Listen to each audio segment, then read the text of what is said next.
Hello and welcome to the GlobalChurch project. I'm Graham Hill. Johannes Reimer was born in the former Soviet Union. He became a believer as an adolescent.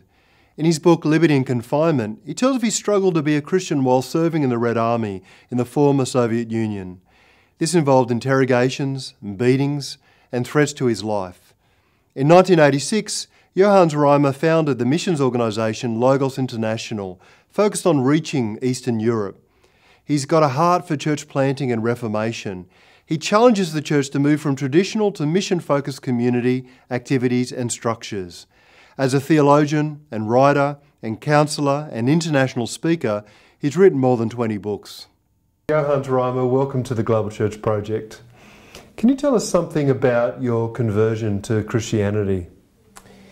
Well, I grew up in the former Soviet Union, in Estonia, and the Soviets, they had a policy in order to control the 185 different people groups of the former Soviet Union. They would pick up children at a very early age and then give them a special treatment. So those children would become communist leaders. And so by whatever reasoning, I was chosen to be one of the future leaders, coming from a German-speaking background. And at the age of 15, I was already at the university, spoke 5 languages, was very deeply involved in Soviet ideology and Marxism. And while at the university, one day I was asked to convert 2 Baptists to atheism. So that's how my journey to God started. And they came with a very funny, simple question. I was studying physics and mathematics, and of course you're very scientific in approaching life. And so they asked me whether I have ever read the Bible. So I said no. But how do you fight Christianity then? And how do you know there is no God? So I started to talk lots of scientific blah blah, knowing it was blah blah, because there is no evidence for God not being there. So at the end of the story they said, well, how can we talk to you about the Bible? You never read it yourself. Make the story short, I was starting to hunt for a Bible, only ending up in a secret police office, and they were very mad because I was running the city and asked for Bibles. And, yeah, for me it was a fairy tale story, and here I couldn't find one. And wherever I went, they would tell me it's a dangerous book. Don't look for that book. At the officer's office, they asked me why I would hunt for a Bible. I explained, and then the guy says, well, did Karl Marx read the Bible? I said, probably he did. Did Vladimir Lenin read the Bible? Surely he did. Did they believe the Bible? No. So do you think you're smarter than them? So politically correct answer is, of course I am not smarter than them. Otherwise you end up in prison, so you'll be less smarter. But in my heart, there was a whole revolution happening. All of a sudden, a person being thought, religious people, they are dogmatically brainwashed people. They do not research themselves. They are guided by their leaders. Now what was this now? Karl Marx read the Bible. I do not have to read the Bible, just believe Karl Marx. It means, in other words, I do not research myself. It turned me on. I came to the Baptists and I told them, I'm not going to talk to you any longer because I never read the Bible. And I can't find a Bible. They gave me a New Testament, read that New Testament, and that New Testament changed my whole perception, because everything I was taught was different. I felt deeply cheated. Yeah, like, discovering a huge lie around me. That didn't make me a Christian yet, but it set me on the path. And then after having visited Baptists and Lutherans and what have you, churches, and found no answer, one day I ended up in an Orthodox cloister, a monastery. And there was a young fellow, a priest, and so talked to that priest, and the priest says to me, well, I also studied physics and mathematics. Are you involved in a scientific project? I said, well, yes, I'm at this famous university, and we research, look for a way to understand the cosmic waves, because we look for another civilization out there in the cosmos. And then he says, and you are not a Christian? I say, sure. I'm not a Christian because I'm a scientist. Oh, he says, do you hear music? He would probably not have to ask any question anymore. Sure, I knew the music was in the air, and I didn't receive any music. I didn't hear any music because I had no receiver.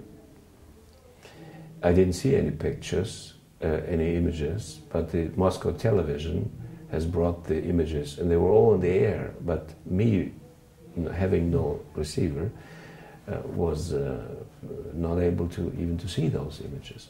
So he says, no receiver, no reality. And then he explained to me, your heart is not receiving God, your mind is not receiving God, your spirit of man is dead because of your transgressions.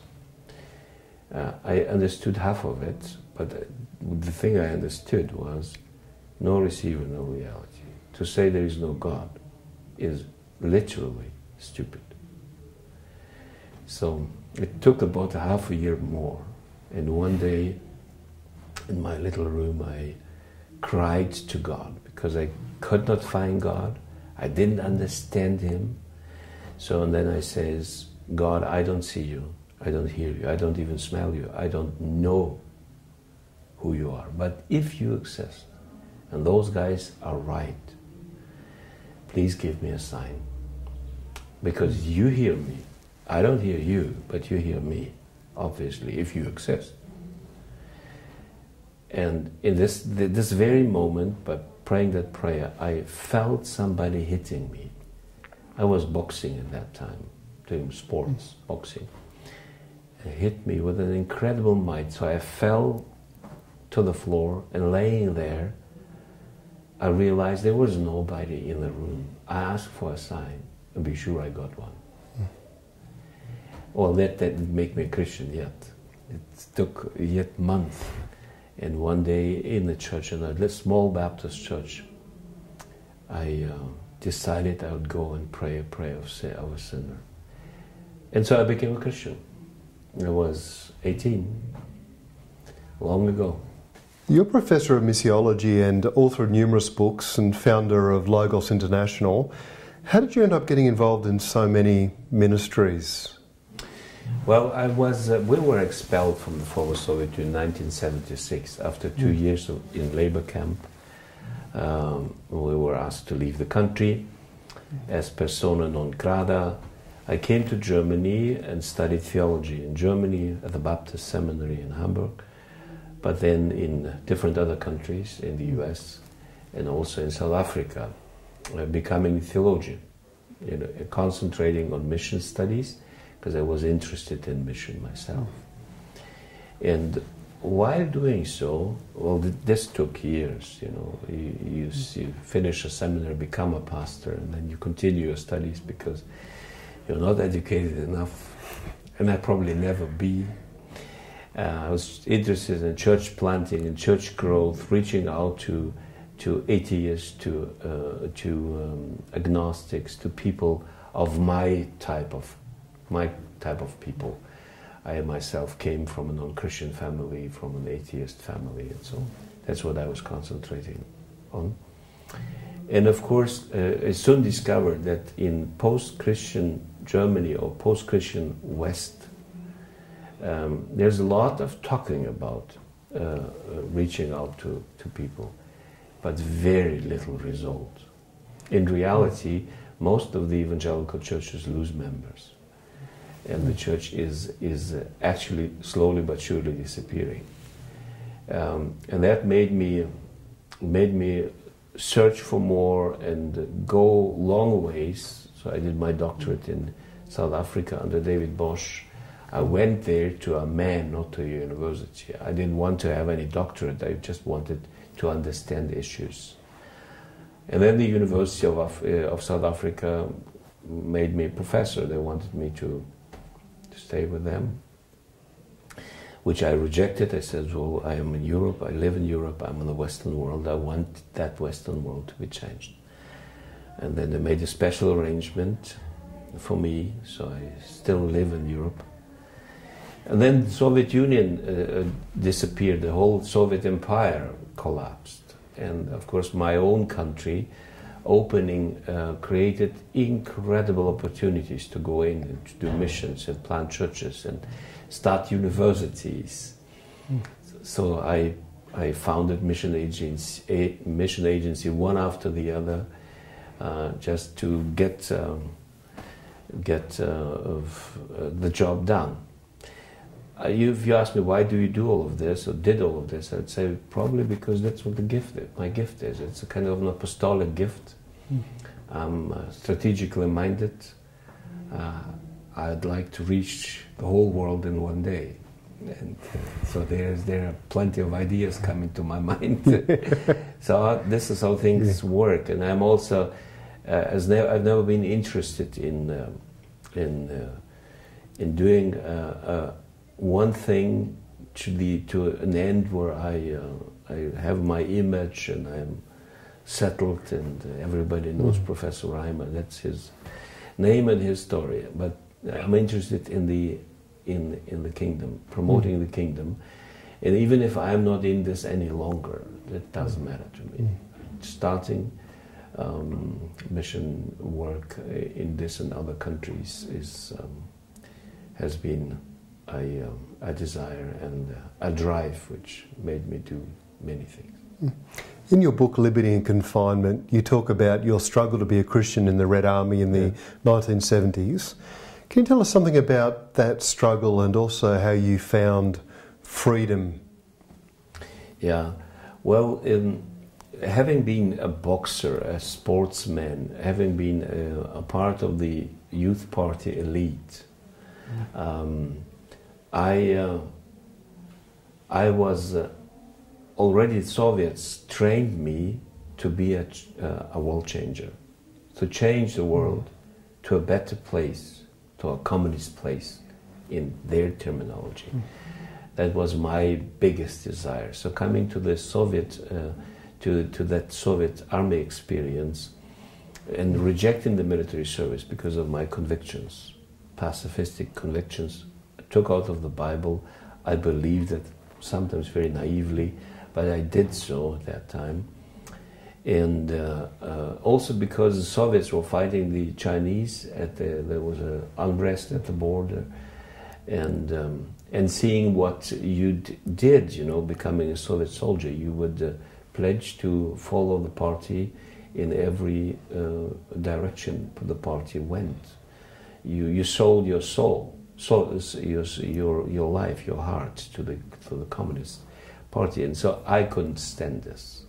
So I rejected the military service, ended up in that place. And there's one story which I also tell in the book, the story of my teeth being cut out, pushed out. One day they got me in, and they knew, of course, I was a boxer. So they brought a small Muslim in and said, "Well, Muslims and Christians are enemies." So and they said to the Muslim, "You have to hit out the fourth tooth on the left side." And of course, and then they read the New Testament to me, which in Matthew 5:39 it says, "If somebody hits you to your left cheek, you turn the guy your right."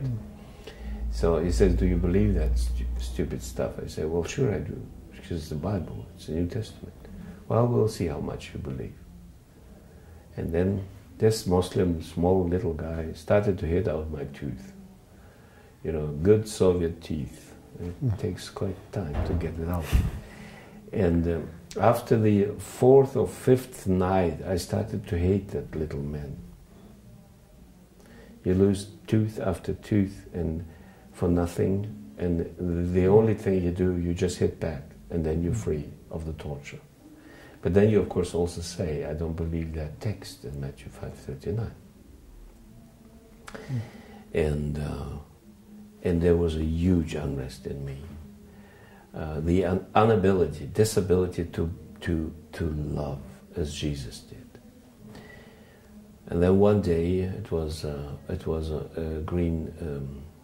Good Friday, the night before Good Friday, they called me in, and they says, well, we have seen your faith. I'll kill you.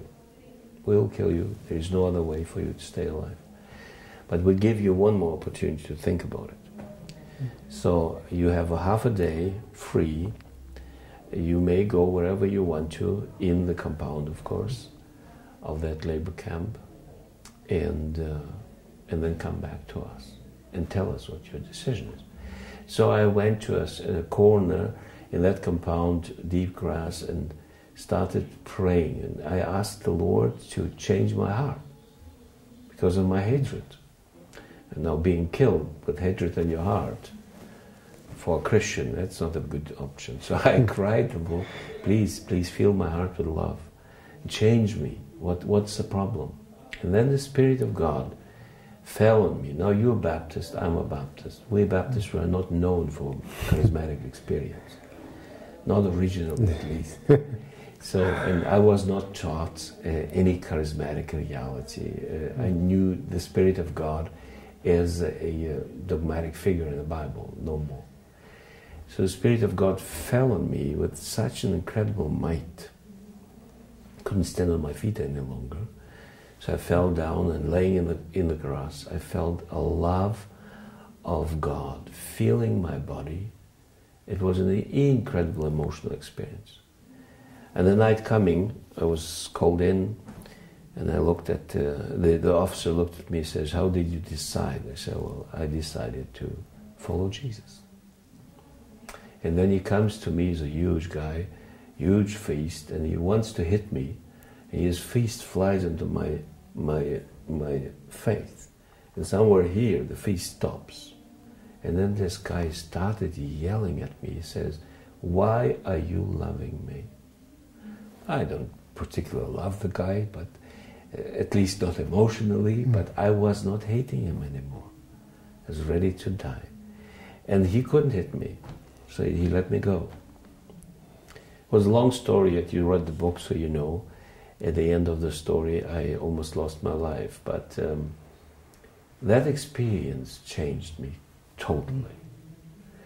To forgive enemies around you, to be an ambassador of peace, has become a natural thing. It's not coming out of theology, out of a must, out of my confessional statement. It's naturally there, because the Spirit of God is a God of,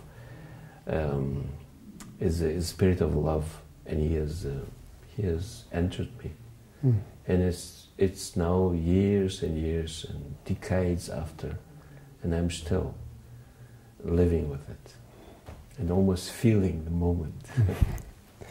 When you look at the state of the church in Europe today, and in Eastern Europe, both Western and Eastern Europe, how do you think that the church can be a light to the world? Well, first of all, the church has to become a church. The church has lost herself. Church is not ecclesia anymore. Ecclesia means you are called out of the world to be responsible for the world.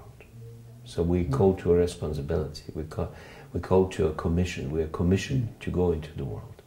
So we have a responsibility for the world. But this passage in Matthew 16, verse 18, has been misread. Well, at least in the European part of the world, we started to misread the passage after social gospel, entering our churches, the disaster of the First World War, and then the Second World War. There was a complete disappointment in any cultural activity. The world was a bad place. You had to leave the world. The world have nothing to do with the world. Don't love the world and what's in the world. First John was ruling our day. So ecclesia became a enclosed, ingrown society, internally focused. And I would say 95% of our churches are of this kind. Secondly, the churches leaving the world have become assemblies, assembling pious people of whatever branch of Christendom, assembling them to prepare them for heaven. So the world became not only a bad place, but the world became a place we didn't want to live in anymore. Of course, nobody is able to do so. So you become a schizophrenic reality. You earn your money, you have your pleasures, you eat your food, you go for holidays, and you enjoy the world around you. But in reality, you're not allowed, because you are not of the world. So that is, in my eyes, that's the problem number one. I've written a book called Embracing the World. We have to understand that cosmos, the Greek term describing world in the New Testament, is one of those wrong friends. It's a problem of interlinguality. You have a term with different meanings. And so to say the world is the cosmos we have to hate and we are not allowed to love is the world around us. It's the culture around us. It's society around us. It's not New Testament theology at all. It is it's a misreading of this term. And I think this is the place where we have to change. We have to become an externally focused church. Again, a church for the world. Yeah. And that's the future. But European churches, Western churches, to a great extent, they aren't externally focused. They're internally focused. And that's why they are disappearing. It's an inadequate social institute in society. If a church, a Baptist church, for instance, disappears in a German city, nobody notices. And I usually ask the church, coming to churches, now if you would close doors, who would realize the fact there was a Baptist church? There is none any longer. I come to places with churches without, I'm also a Baptist, so I talk the Baptist language. So if I come to a Baptist church in a German city, and the Baptist church is 150 years old, I usually tell them, I'll offer my salary I offer it to you if 1% of the population of your city knows that there is such a church existing in your city. You are here for 150 years. You're placed in the middle of a city. You have a great building. And I tell you, not even 1% of the population of your city knows you exist. There's 70,000 people living around you. If you find 1%, be sure I'll give you money. If not, then you will sit down with me and we'll work through a program for you to become relevant again. And funny enough, I never lost that deal. I never lost it. Not in Germany, and not in France, and not in England. So the Western Church is society irrelevant. That's our biggest problem. What do you think a theology of transformation looks like? A big question, for 2 or 3 sentences. Now, in my eyes, we are here in the world for transformation. We started in the garden, we end up in the city. Yeah? So God is transforming the world through ages, and it's His business, so He knows why it takes so long. I'm not going to debate this long. I have my theory about this, but that's what it is. And we are agents in that process to see a better world to come. Or speak it out with Jesus, we are here to proclaim the good year of the Lord, the Jubilee year. We are here to see how God pushes the reset button and the world changes. So in all terms, in social terms, in ecological terms, in economic terms, and read the narrative of the text of the Jubilee event in Leviticus 25, or then as it is reflected in Isaiah 65, in the second part of the prophet Isaiah.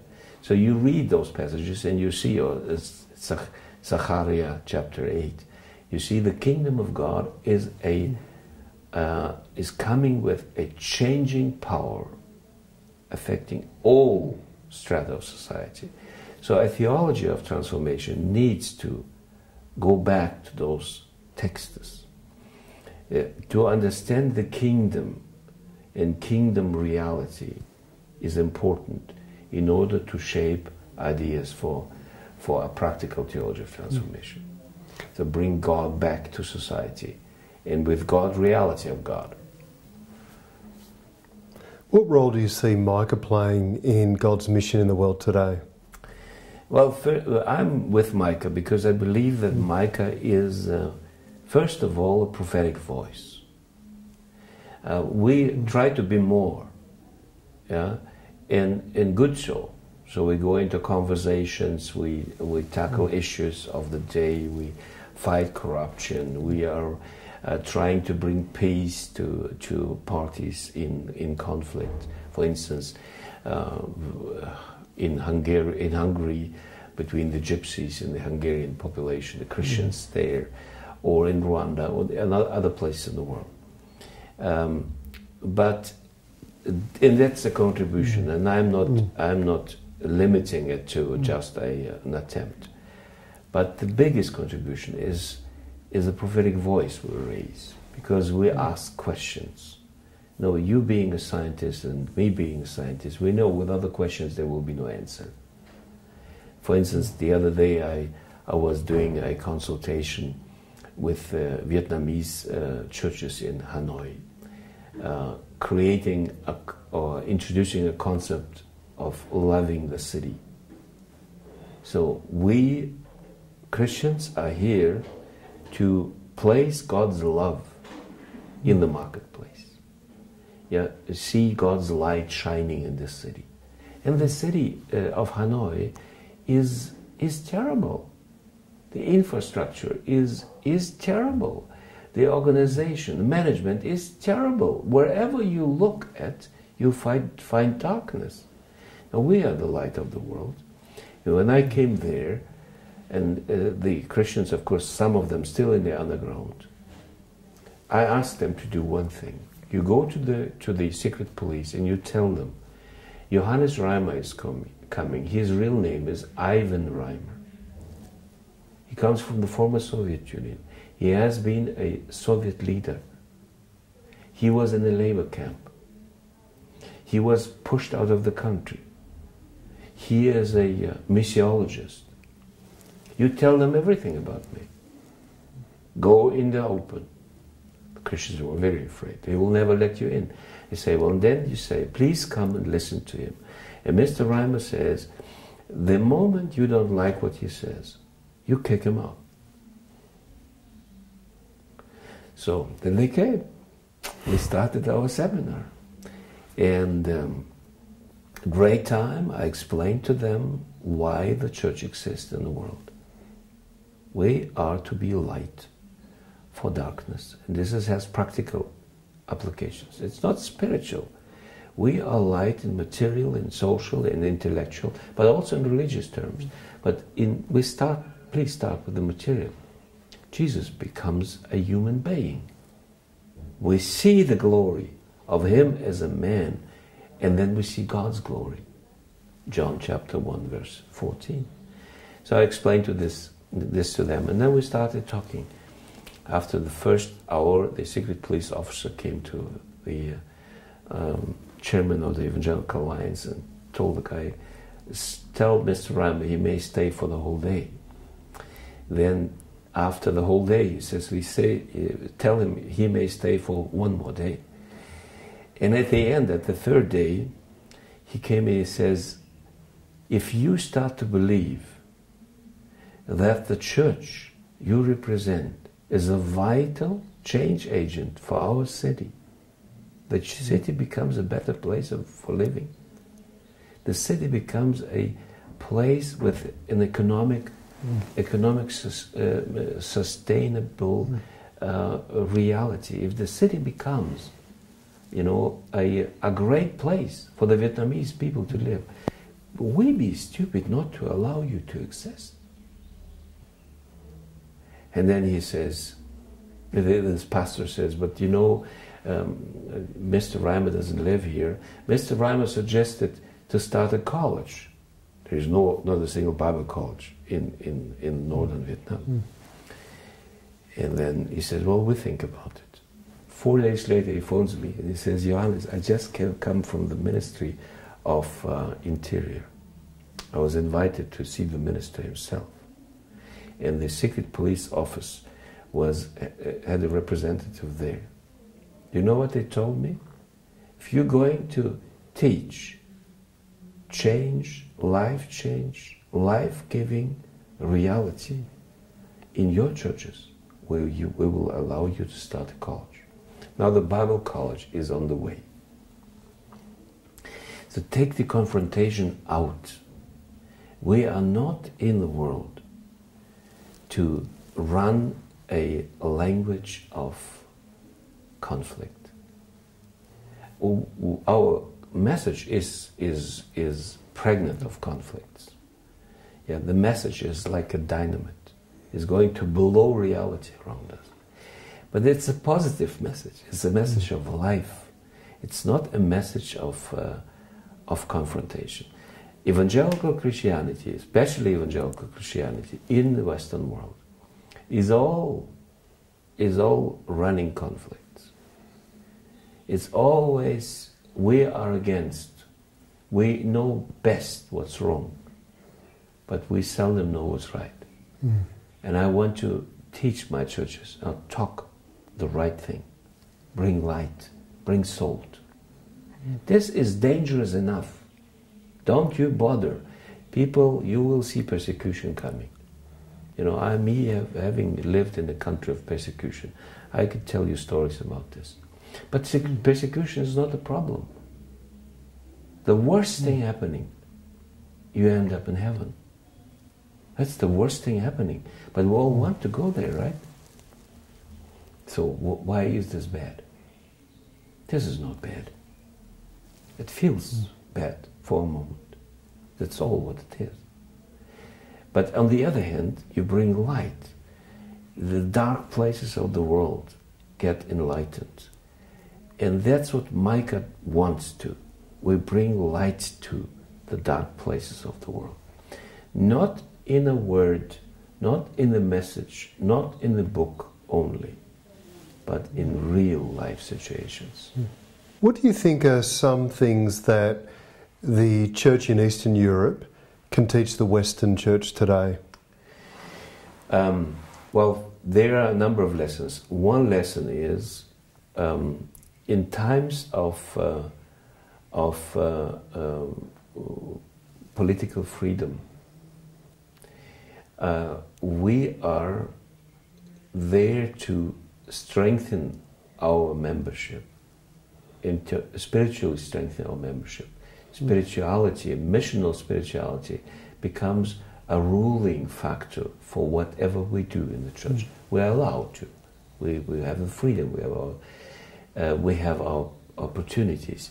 Now, in the Russian church, there was an incredible movement.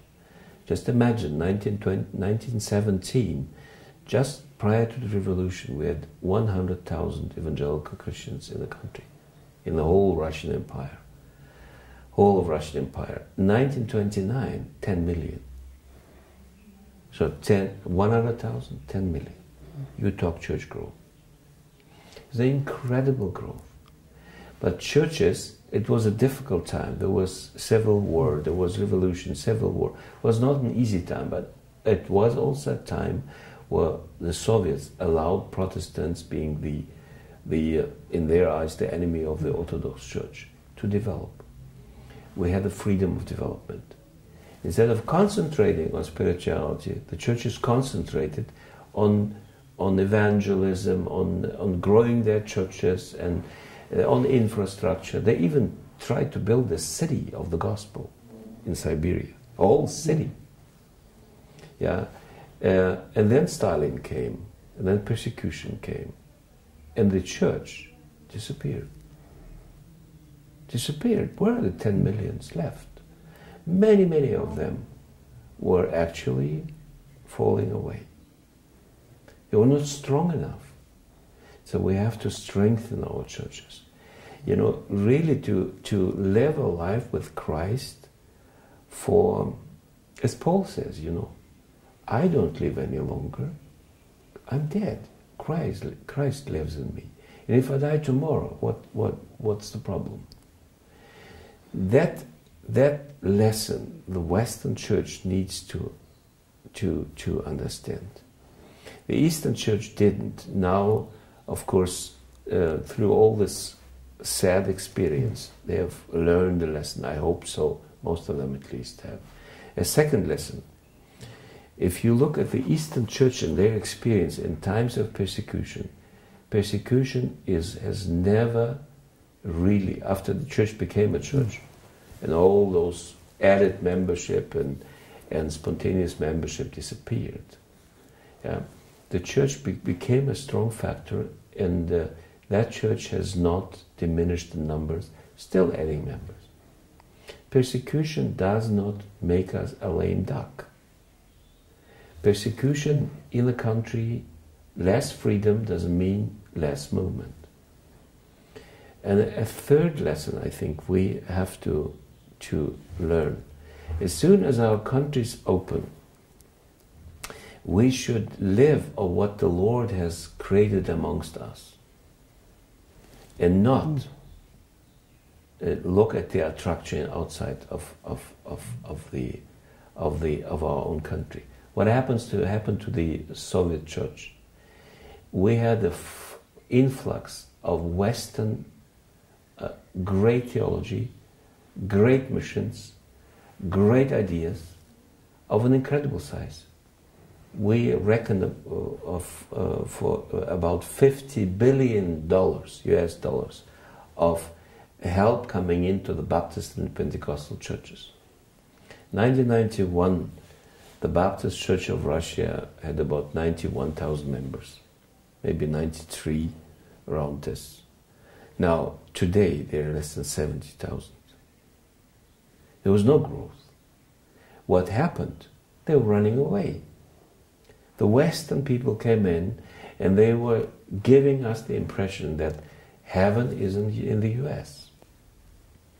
Today, a city of Sacramento has more Russian churches than any other city in the world, including all cities of Russia.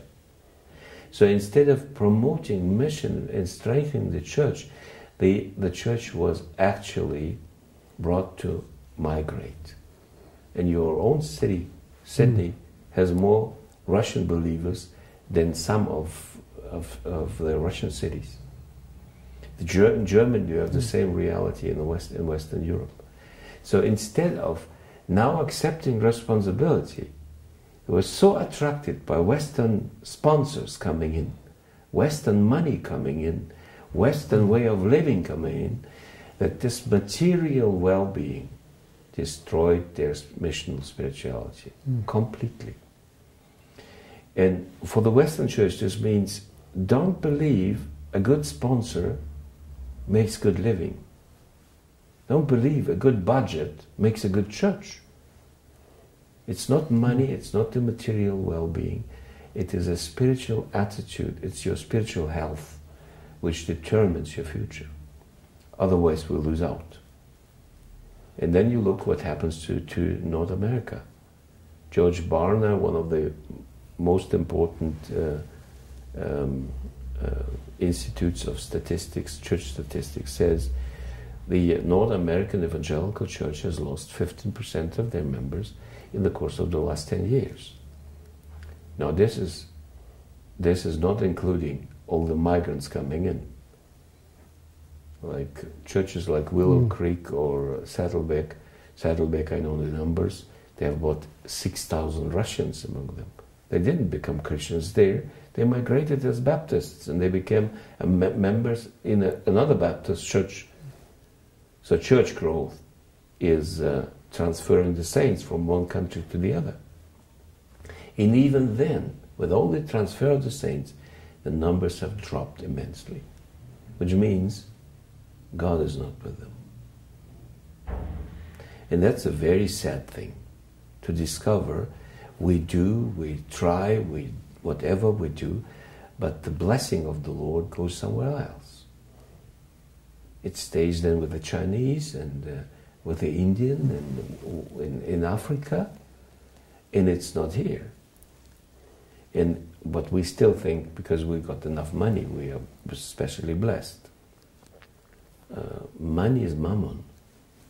Mammon doesn't go well with the Lord. Yeah. Johannes Reimer, thank you for joining us at the Global Church Project. Thank you for giving me the opportunity to share.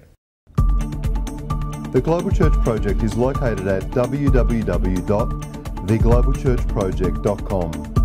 On our website you'll find a wide range of interviews and resources for colleges, universities and churches. I look forward to your company next time. From me, goodbye.